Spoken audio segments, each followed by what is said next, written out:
Hey, beautiful love.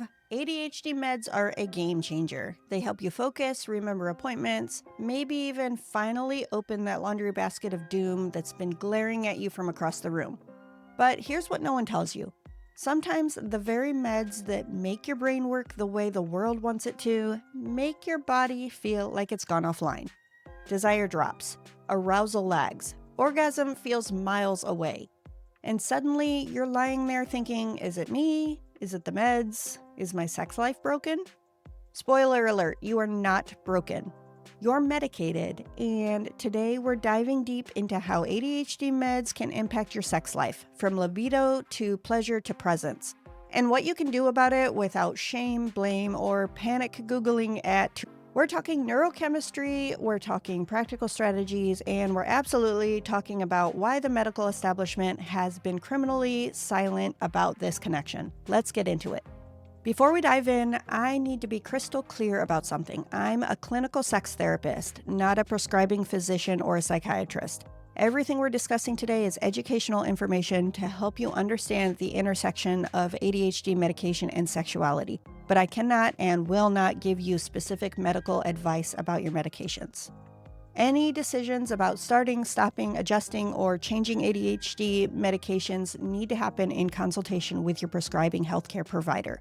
What I can offer you is insight into how these medications might be affecting your sexual experience, practical strategies for navigating those changes, and the language to advocate for yourself with your medical team.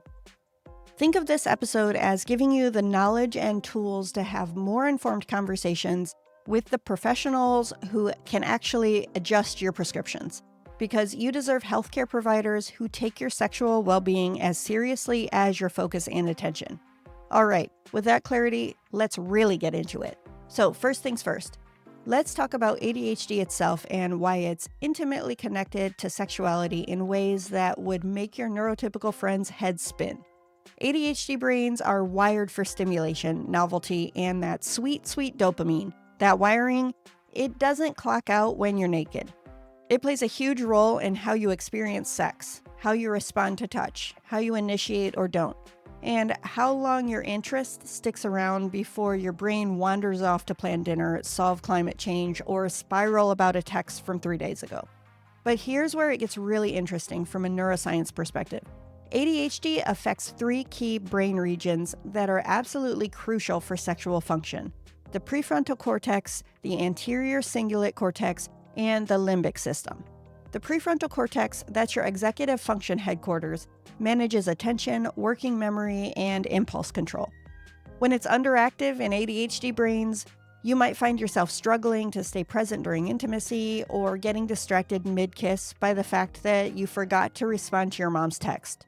The anterior cingulate cortex processes emotional regulation and motivation. When this area isn't firing optimally, you might notice that your sexual motivation feels inconsistent. Some days you're a walking hormone, other days you couldn't care less about physical touch. In the limbic system, that's your emotional processing center, including areas like the amygdala and hippocampus. ADHD can make emotional regulation more challenging, which directly impacts how safe and present you feel in your body during vulnerable moments like sex. Some people with ADHD struggle with staying present during sex, not because they're not into their partner, but because their brain is literally wired to seek novelty and stimulation. Others get bored with routine quickly, which can make long-term sexual relationships feel stagnant faster than they do for neurotypical folks. Then there's sensory processing. ADHD often comes with sensory sensitivities. That lovely massage oil that's supposed to be relaxing, it might feel overwhelming, sticky, or just wrong on your skin. The playlist that sets the mood for your partner might be too loud, too soft, or hitting frequencies that make your brain want to crawl out of your skull. And let's talk about hyperfocus, that lovely laser-sharp tunnel vision that can be a superpower and a curse. Sometimes it means you get so locked into a work project that you completely miss your partner's attempts at initiation. Other times it means you hyper-focus during sex itself, but on the wrong things, like whether you're taking too long, whether you look weird from this angle, or whether that sound your partner just made means they're into it or just being polite. Here's my favorite metaphor for this. It's not that you're not into sex, it's that your brain has 47 tabs open, 3 Spotify playlists running, and a news article auto playing in the background, and the Wi-Fi is glitching. Of course, focus is hard. Of course, arousal takes detours. Of course, your body sometimes feels like it's operating on a different frequency than your mind. This isn't about disinterest. It's not about dysfunction. It's about having a beautifully complex, neurodivergent brain that processes the world differently, including the world of physical pleasure and intimate connection. Now, let's talk meds. And I mean really talk about them, not the sanitized version you get from pharmaceutical pamphlets, but the full picture of what's happening in your body and your brain. Most ADHD medications fall into 2 categories, stimulants and non-stimulants. The stimulants are like Ritalin and Concerta, and amphetamines, Adderall, Vyvanse are the most commonly prescribed ones. They work by blocking the reuptake of dopamine and norepinephrine in your brain, essentially increasing the availability of these neurotransmitters in your synapses. Non-stimulants like Strattera work differently. They're selective norepinephrine reuptake inhibitors. Think of them like SSRIs for attention instead of mood. Here's where it gets fascinating and frustrating. Dopamine isn't just the focus neurotransmitter. It's also the wanting neurotransmitter. It's what drives motivation, reward-seeking behavior, and yes, sexual desire. When you regulate dopamine to improve focus and attention, you're also potentially regulating the neurochemical drive that makes you think, hey, sex sounds really appealing right now. Studies show that up to 70% of people taking ADHD stimulants experience some degree of sexual side effects. Let me say that again, 70%. That's not a small subset of unlucky individuals. That's the majority. And yet, how often does your prescribing physician mention this? How often is it included in the informed consent conversation? The most common sexual side effects include decreased libido. That spontaneous I want sex feeling becomes less frequent or intense. This happens because the dopamine regulation that helps you focus also dampens the reward anticipation that typically drives sexual motivation. A delayed or absent orgasm. Stimulants can increase the threshold for climax, making it take longer to reach orgasm or making orgasm feel less intense when you do reach it. Some people find they can't reach orgasm at all on certain medications. Reduced genital sensitivity. The same mechanisms that can reduce emotional reactivity, often seen as a positive side effect for emotional regulation, can also reduce physical sensitivity, making touch feel less pleasurable or arousing. Erectile dysfunction in penis owners. Stimulants can affect blood flow and the parasympathetic nervous system responses needed for erection. Vaginal dryness in vulva owners. Changes in blood flow and hormonal signaling can affect natural lubrication. Decreased spontaneous arousal. You might find that your body doesn't respond as quickly or predictably to sexual cues that used to be reliable turn-ons. But here's what's really wild. The research on this is sparse. Most clinical trials for ADHD medications don't specifically study sexual function as a primary outcome. When they do collect this data, it's often through self-reporting questionnaires that are administered weeks or months after starting the medication, when people have already adapted to thinking of decreased libido as normal. There's also a gender bias in this research. Most studies focus on erectile function in men because that's easier to measure and quantify. The impact on vulva owners, changes in arousal patterns, lubrication sensitivity, and the complex interplay between psychological and physical arousal gets much less attention. And don't even get me started on how this research completely ignores non-binary and gender-diverse folks, or how it fails to account for the fact that sexuality isn't just about genital function, it's about desire, connection, pleasure, and embodiment. Now, here's where I need to get a little activist with you, because the silence around this issue isn't just an oversight, it's a form of medical violence. When healthcare providers prescribe ADHD medications without discussing potential sexual side effects, they're making a choice. They're deciding that your sexual well-being is less important than your productivity. They're prioritizing your ability to function in capitalist systems over your ability to experience pleasure, intimacy, and bodily autonomy. This silence is particularly violent for people who are already marginalized. Women and femmes who are routinely dismissed when they report sexual side effects, told it's probably stress or relationship issues, LGBTQ folks who face additional barriers because many healthcare providers lack basic competency around diverse sexual practices and identities, and neurodivergent folks were often pathologized to begin with. So when we report that medication is affecting our sex lives, we're met with, well, you need to prioritize your mental health. As if sexual health isn't mental health. As if pleasure isn't healthcare.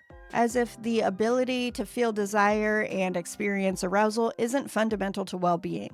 I had a client, let's call her Megan, who went to 3 different doctors about her complete loss of libido after starting Adderall. The first doctor told her it was probably just getting older. She was 28. The second suggested couples therapy. The third literally said, well, you can't have everything, as if wanting both focus and sexual pleasure was somehow unreasonable.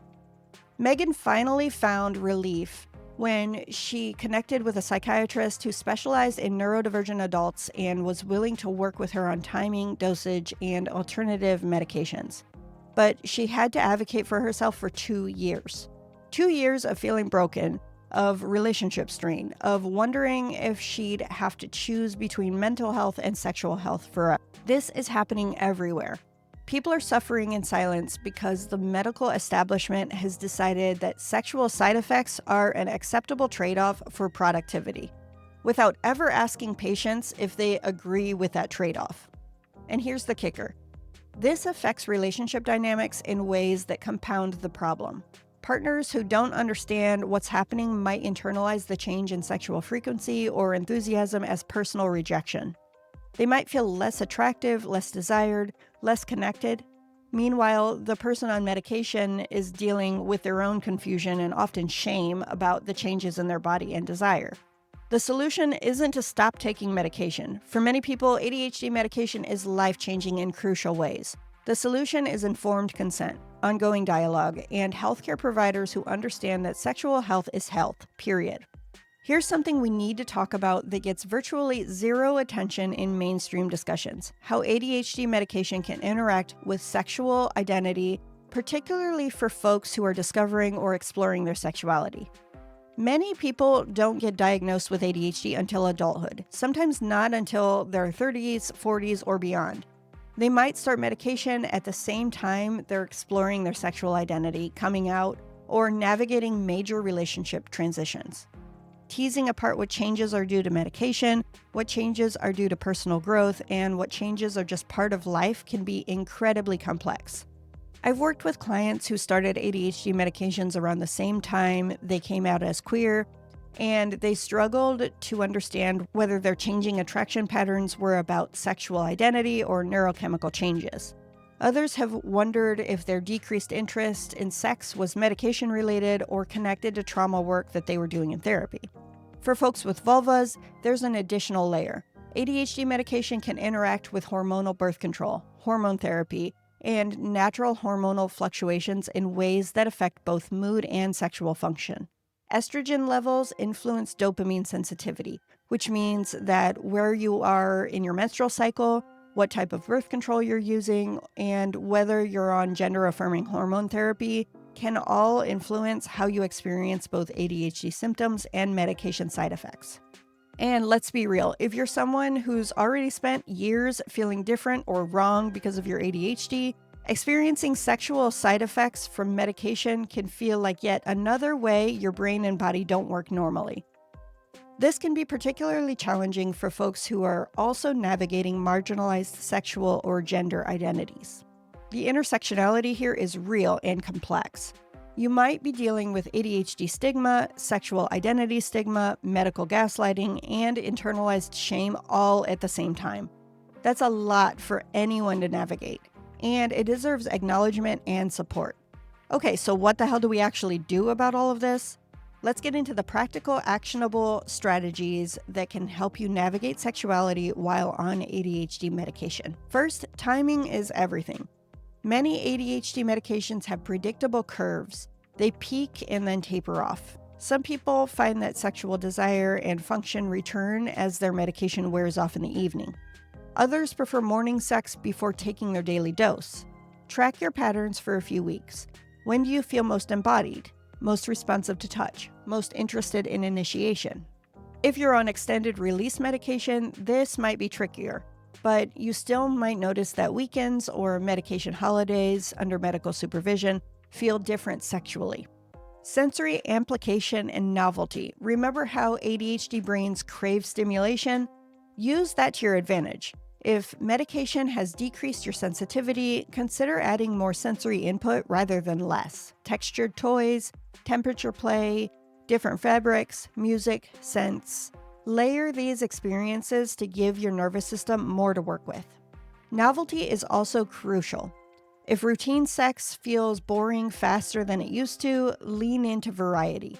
Change locations, times of day, types of touch, or even just the order in which you do things. Your brain needs novelty to stay engaged, and that doesn't stop being true during sex. External cues and scaffolding. Use your ADHD accommodations for sex too.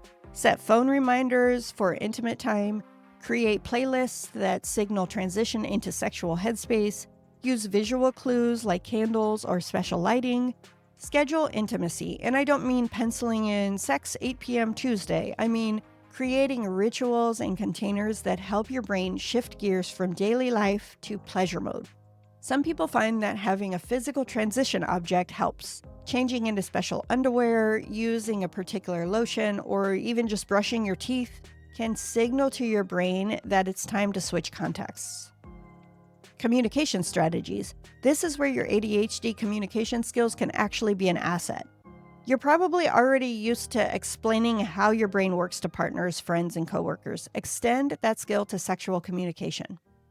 Try something like, hey, I've noticed that since starting this medication, my body responds differently to touch. It's not about you or my attraction to you. It's neurochemical. Can we experiment with some times that might work better for my current brain chemistry? Be specific about what you need. I need more time to warm up, or I respond better to firmer touch now. My mind wanders more easily, so verbal check-ins help me. Mindfulness and presence practices. I know, telling someone with ADHD to be more mindful can feel like telling someone with depression to just think positive, but hear me out. The goal isn't to eliminate all distractions or achieve some Zen state of perfect presence. The goal is to practice noticing when your mind wanders and gently bringing attention back to physical sensations without judgment. Some strategies that work well for ADHD brains are counting breaths during foreplay, it gives your mind something to focus on, or narrating sensations out loud, that feels warm, I can feel tingling here, or using music with a strong beat to anchor attention, or focusing on one specific sensation at a time rather than trying to take in everything all at once. Medication timing experiments. Work with your healthcare provider to explore options. Some people benefit from taking weekend breaks from medication if your life circumstances allow. Others find that splitting daily doses or switching to shorter acting formulations give them more flexibility. Some folks experiment with taking medication after morning intimacy or timing doses so that they're wearing off during their preferred time for sex. This requires medical supervision and isn't right for everyone, but it's worth discussing as an option. Supplementation and lifestyle factors. While I can't give medical advice, there's research suggesting that certain supplements might help mitigate sexual side effects of ADHD medication. Omega-3 fatty acids, magnesium, and B vitamins all play roles in neurotransmitter synthesis and sexual function. Exercise is also crucial. It boosts dopamine naturally, improves blood flow, and can help counteract some of the appetite suppression and sleep disruption that ADHD meds can cause, both of which affect sexual function. And professional support. Consider working with a sex therapist who understands neurodivergence. Not all therapists are equipped to navigate the intersection of ADHD, medication, and sexuality, so look for someone with specific training or experience. A good sex therapist can help you develop strategies that work with your specific brain, explore any emotional reactions you're having to the changes, and support you in communicating with partners. If you're in a relationship with someone whose sexuality has changed since starting ADHD medication, this section is for you. First, it's not about you. I know that might sound harsh, but it's crucial to understand that changes in your partner's libido, arousal patterns, or orgasmic response are neurochemical, not relational. This isn't rejection, lack of attraction, or relationship dissatisfaction. It's brain chemistry. That said, it's completely okay for you to have feelings about these changes. You might feel confused, rejected, or worried about the relationship. You might miss the sexual dynamic you had before. Those feelings are valid, and they're also not your partner's responsibility to fix. Here's what helps. Ask questions from genuine curiosity, not from a place of taking things personally. Offer to experiment with new approaches without making your partner feel pressured to fix things. Remember that sexuality is about so much more than frequency. Focus on connection, pleasure, and intimacy in whatever forms work. Educate yourself about ADHD and medication side effects so your partner doesn't have to manage your emotional reaction on top of their own experience. Be patient with the process of figuring out what works now, what doesn't help, making comments about how things used to be, suggesting they stop taking medication without understanding the full impact of that choice, personalizing their experience or making it about your desirability, pressuring them to try harder or just relax, comparing your relationship to other couples. Remember, your partner is navigating a significant change in their neurobiology. The most helpful thing you can do is be a supportive teammate in figuring out how to adapt rather than another source of pressure or expectation. Let's talk about when to involve healthcare providers in this conversation and how to advocate for yourself effectively. You should definitely discuss sexual side effects with your prescribing physician if you've completely lost interest in sex and this is distressing to you. You're unable to reach orgasm at all when you could before. Physical symptoms like erectile dysfunction or severe vaginal dryness are affecting your comfort. The changes are causing significant relationship stress. You're considering stopping medication primarily because of sexual side effects. So how to have this conversation? Be direct and specific. Don't minimize or euphemize. Say things like, since starting this medication, I've lost all interest in sex. Or, I'm unable to reach orgasm now, and this is affecting my quality of life. Come prepared with data. Track your experiences for a few weeks. When you take medication, when you notice changes, what specifically is different? This gives your provider concrete information to work with. Ask about alternatives. There are different classes of ADHD medications, different dosing schedules, and different approaches that might work better for your specific situation. Don't accept dismissive responses. If a provider tells you this is just something you have to live with, ask for a referral to someone who specializes in medication management for neurodivergent adults. Here are some alternative medication options to discuss. Non-stimulant medications like Strattera or Wellbutrin. These work differently and may have fewer sexual side effects. Different stimulant formulations. Some people respond better to an immediate release versus an extended release. Dosing adjustments. Sometimes a lower dose provides sufficient ADHD management with fewer side effects. Drug holidays or structured breaks. For some people, periodic breaks from medication under medical supervision can help reset sexual function. Before we move towards wrapping up, I want to invite you into a moment of reflection. Not the toxic positivity kind where I tell you to just be grateful for what you have, but the real kind where we pause and notice what's actually happening in your body and mind right now. Take a breath and ask yourself, what resonates most from what we've talked about today? What feels most true to your experience? When you think about your sexuality over the past few months, what patterns do you notice? When do you feel most embodied and present? When do you feel most disconnected? What's the one thing you'd like to experiment with this week, not as a fix, but as a curious exploration? What support do you need? From partners, from healthcare providers, from yourself? How can you hold both the reality that medication might be affecting your sexuality and the reality that you deserve pleasure, connection, and sexual well-being? Notice what comes up without trying to change it or fix it. Just witness your own experience with compassion. Here's what I want you to remember as we close. ADHD medication doesn't make you broken. It shifts the landscape of your neurobiology, and when that landscape shifts, everything else, including sexuality, needs to adapt. That adaptation takes time, experimentation, and a whole lot of self-compassion. You are not required to choose between mental health and sexual health. You are not being difficult or high maintenance for wanting both focus and pleasure. You are not asking for too much when you expect your healthcare providers to take your sexual well-being seriously. The silence around this issue is a form of oppression, but you don't have to suffer in that silence. You can talk about it. You can advocate for yourself. You can experiment and explore and refuse to accept that sexual side effects are just the price you have to pay for neurodivergent healthcare. Your sexuality is not secondary to your productivity. Your pleasure matters. Your embodied experience matters. And you deserve support, understanding, and resources as you navigate this intersection. If today's episode gave you some clarity, some validation, or just made you feel less alone in this experience, please subscribe to Untamed Ember wherever you get your podcasts. Share this episode with anyone who might need to hear it, because the more we talk about this, the less power shame and silence have over us. And join my free newsletter at untamedember.kit.com for weekly deep dives into sex, relationships, and neurodivergent embodiment. I share resources, research, and real talk that you won't find anywhere else. Because your sex life deserves science, not shame, advocacy, not acceptance of that's just how it is, and a whole lot of curiosity about what's possible when we refuse to settle for less than we deserve.